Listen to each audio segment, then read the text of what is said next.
Hey everybody, so we are back with our quilted butterfly videos. So if you've been following along, we've done several of the different quilted butterflies thus far. So in previous videos, we have done the standard quilted butterfly block. We have done the top and the bottom butterfly blocks. And we have also done the quilted corners. So we are going to try to finish up doing with the quilted butterfly right today, and then the last video in the series will be the quilted butterfly left. As you can tell, it always tells you what size and how many you're going to need, what the finished size will be. So today we are going to make the quilted butterfly right. We are going to make a total of 4 of these. These will be your finished dimensions based on if you're doing the 5-inch block or the 8-inch block. So, sorry, didn't mean to knock my camera. I apologize for that. So,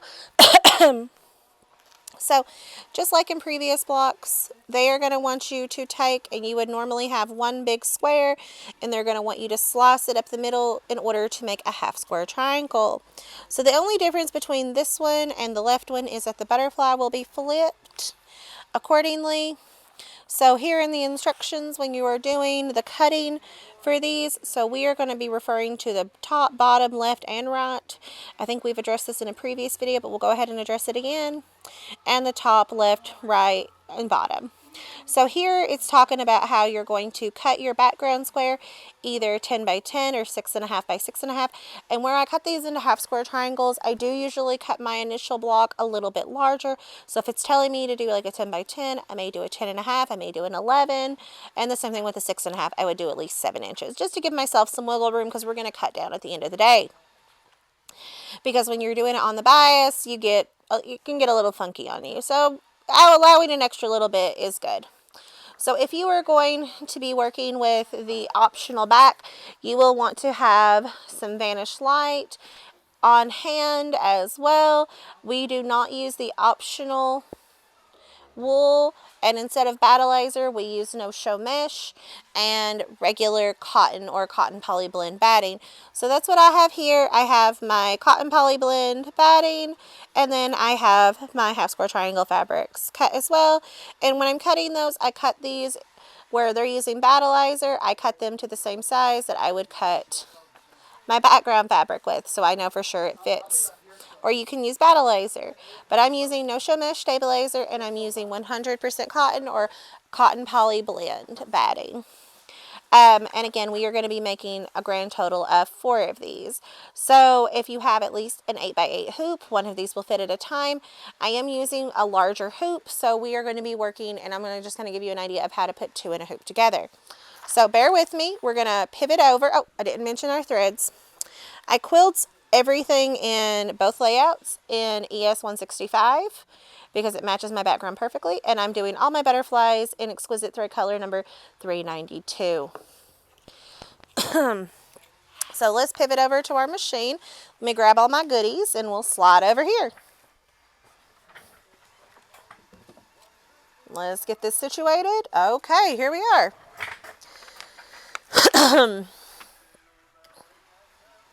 So if you will notice here, I have added 2 to the screen. I have just made a copy of the previous one. If I wanted to do them where all colors would combine, where I could do the whole steps, like the outline, the tack down, the placement, the butterfly, and both at the same time. If you're using a Brother machine, a lot of them have a color sort feature. It's this icon right here. So it would do the outline, the tack down, the butterfly, the quilting, and it wouldn't go back and forth between finishing one block and then the other. So we're going to just turn that back off because I don't actually want it. I like to go through the whole steps. Now, we are going to be doing all of the one of the blocks, and I just want you to see how it's going to fit, and I'm going to come back and stitch the other one out later because I need 4 and I've only made 2. So just showing you a little way you could conserve some material. So if you're using Battle Laser and you've got a larger hoop that 2 will fit, go right ahead. If you're doing it with me, like me, and using the no show mesh, I would do the same thing. So we're going to start with the ES 165, the background color, in our needle, and I've got regular embroidery bobbin in the bottom area. and we're going to go ahead and hit start, and we are going to get our outline stitched out. Now if you're doing battleizer, you're going to do the same thing. This is going to give you your placement for your fabric if you're doing battleizer. If you are not doing battleizer, this is going to give you your layout for your batting and your first piece of fabric.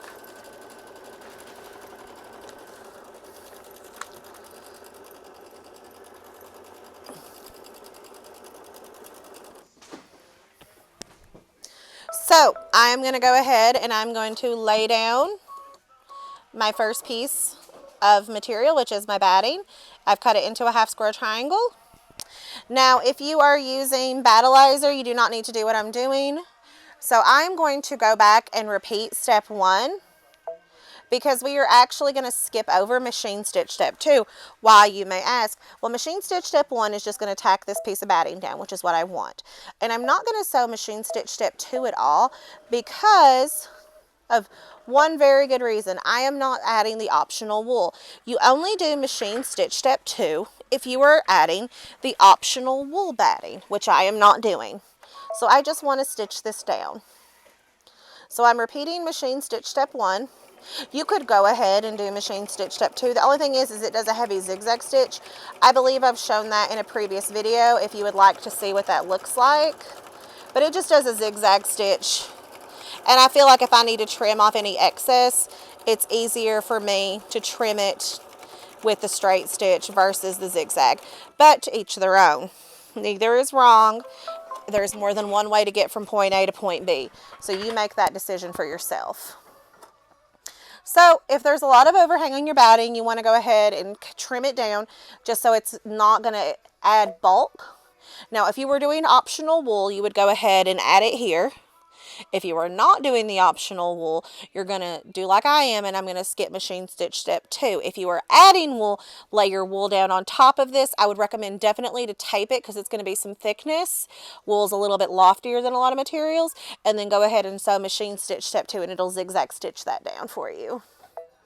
We're going to go ahead and skip to stitch 3, though, and we're going to lay down our first piece of material. Our only piece of actual fabric. So we've laid down our batting, we're laying down our fabric, and then we're going to sew machine stitch step 3, and all that is going to do is it is going to tack down our fabric. Tape if you need. I did not think to grab my tape, so we're doing this without tape today for me.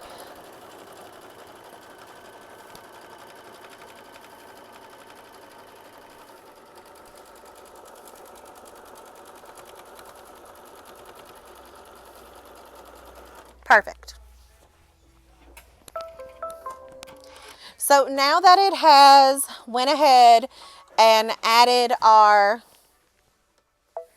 fabric down, now is where you're going to make your decision if you are doing the additional optional back. If you're doing the additional optional back, you're going to slide the hoop off the machine, flip it over, and tape your back piece down, covering all the outside stitches, and do your quilting. One thing to note is that if you do that and you still want to sew your butterfly, then the butterfly is going to be seen on the back side. So I would personally, this is just me, because it may go into, the quilting may go into the butterfly, I would probably skip ahead a step and actually stitch the butterfly out, then go back to stitch 4 and put the optional back on, and then quilt it without the butterfly being seen through. That is entirely at your discretion how you want to go about this. I am adding my back after the fact. I am not doing the additional optional backing in the hoop.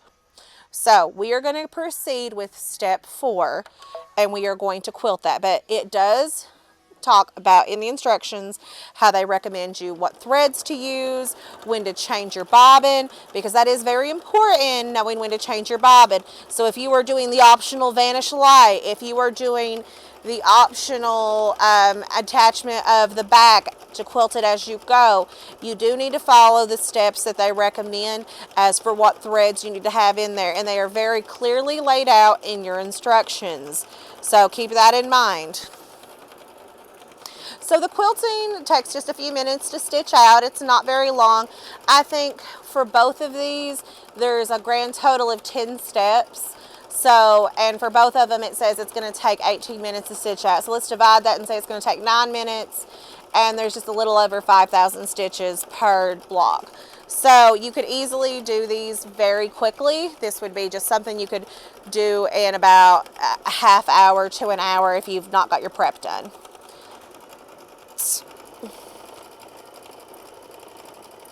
But I love the feather they've decided to quilt this in. It ends up looking absolutely beautiful.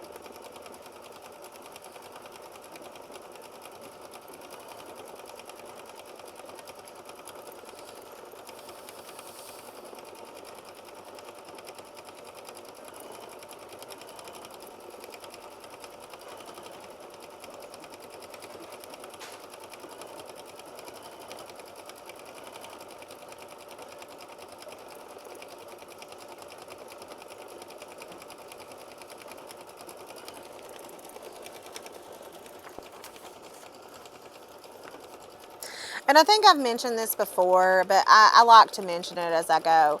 So for step 4, which is what we're doing right now, they talk about how they want you to place the thread that matches fabric 1, which is like your background quilting color, which is what I have right now, in your needle and bobbin. Have your optional back on if you so choose to use it, and then go ahead and quilt it out. Then they talk about for step 5. In step 5 in all of these is where they're going to add the optional butterfly. Not the optional butterfly, but the embroidered butterfly. It says to place the thread that contrasts with fabric 1 in the needle and the bobbin if the back fabric has been added in just the needle if the backing will be added after assembly. And it talks about bringing the bobbin thread up to avoid threadness. So they want you to use the thread for the butterfly on top, and they want you to use the quilting thread color on the bobbin. So they do have a method, but I would just not like to see all that stitched out on my back. But, you know, everybody's going to have their preference. So I just try to make recommendations, but I also do not discount what the pattern manufacturers have written because they designed it, they know. So I'm just rethreading real quick. I'm just changing my threads from my cream color to my purple. So just bear with me for a second while I switch those around.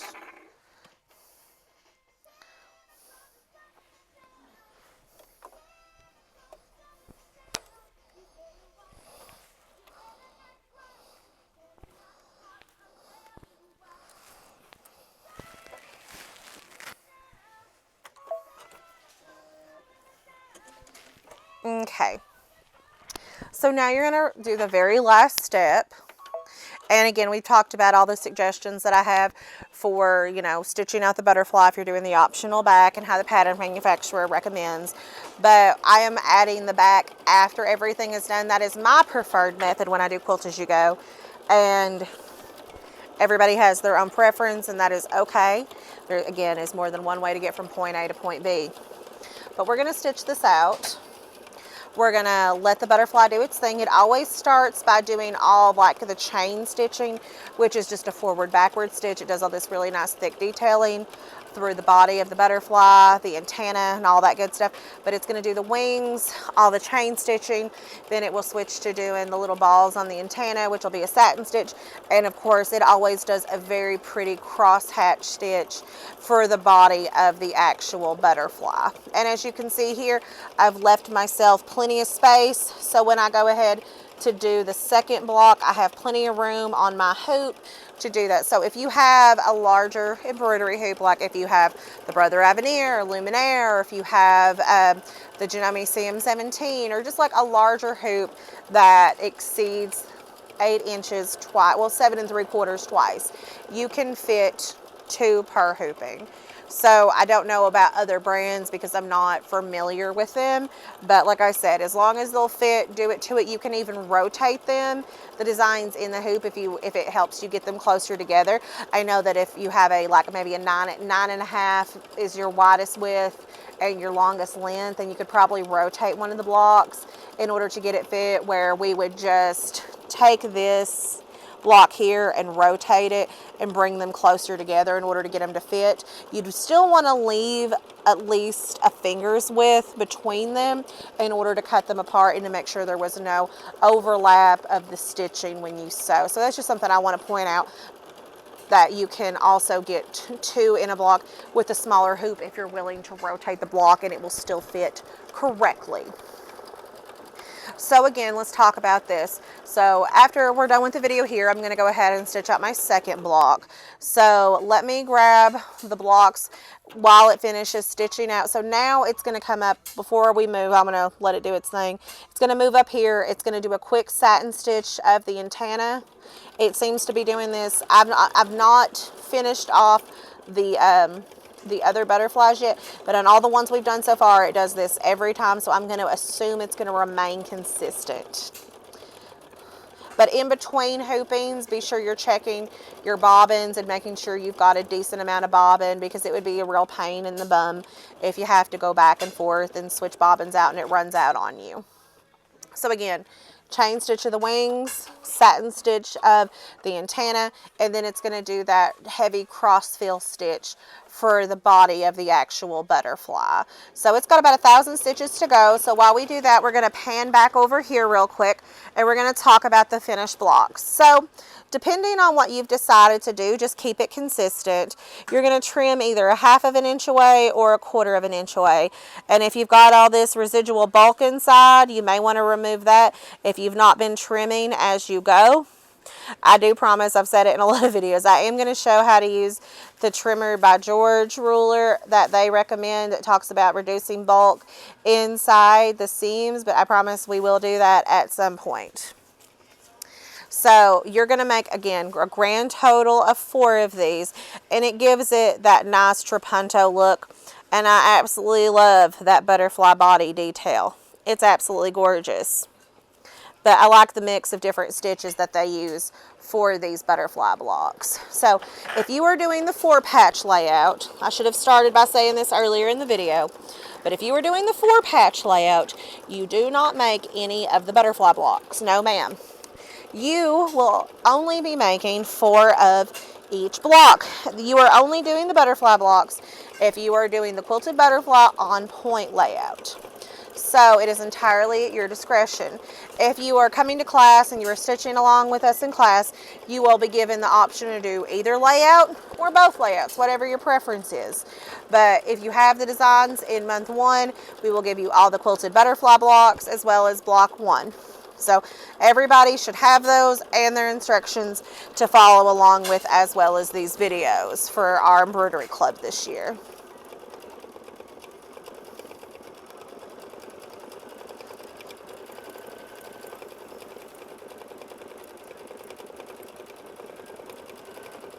I promise we're almost to the end of this one. We've got less than 500 stitches left to go now.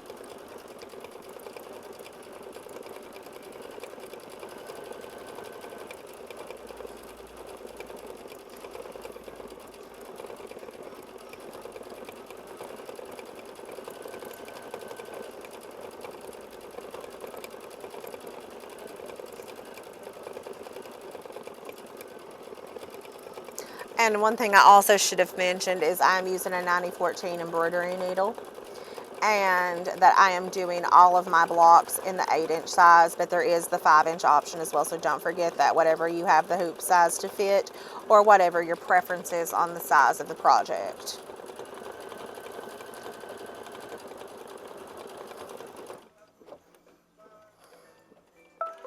Okay, there we are. So now you have one of the quilted butterflies done. You're going to go back and you're going to make 3 more of this particular layout, and you will have finished the quilted butterflies to the right angle. Alrighty guys, we'll see you back when we do the last quilted butterflies block, which will be the left side. See you then. Bye-bye.